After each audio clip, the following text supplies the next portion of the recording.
এরপরে প্রশ্ন হলো, সিগারেট খেলে 40 দিন নামাজ রোজা কবুল হয় না, এটা কি হাদিস দ্বারা প্রমাণিত?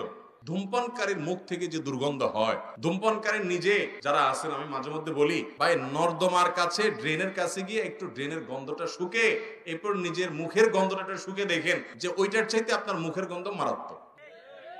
আমি একবার ঢাকার এক হাসপাতালের মসজিদের পাশে সালাত আদায় করতে দাঁড়াইছি, আমার পাশে একজন দাঁড়াইছে, তার শরীর থেকে যেই গন্ধ, আমি চিন্তা করলাম এই লোকটাকে কিছু একটা বলা দরকার, কিন্তু বললে মাইদ্যেরও খাওয়ার ভয় আছে।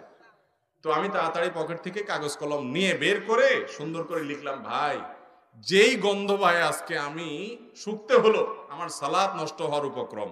কি সালাত আদায় করছি, মনোযোগ পুরাটা আপনার দুর্গন্ধে আমার দখল করে নিয়ে গেছে।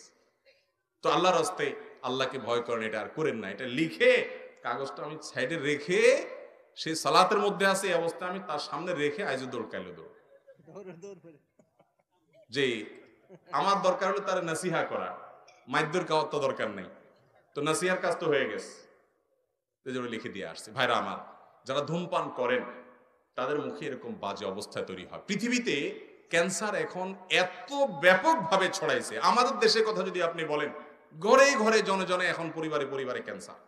এবং ক্যান্সারের অন্যতম বড় কারণ হলো এই ধূমপান এবং জর্দা। পানের সাথে চাবায়া চাবায়া রকমারি জর্দা খায় না অনেক মুরব্বীরা?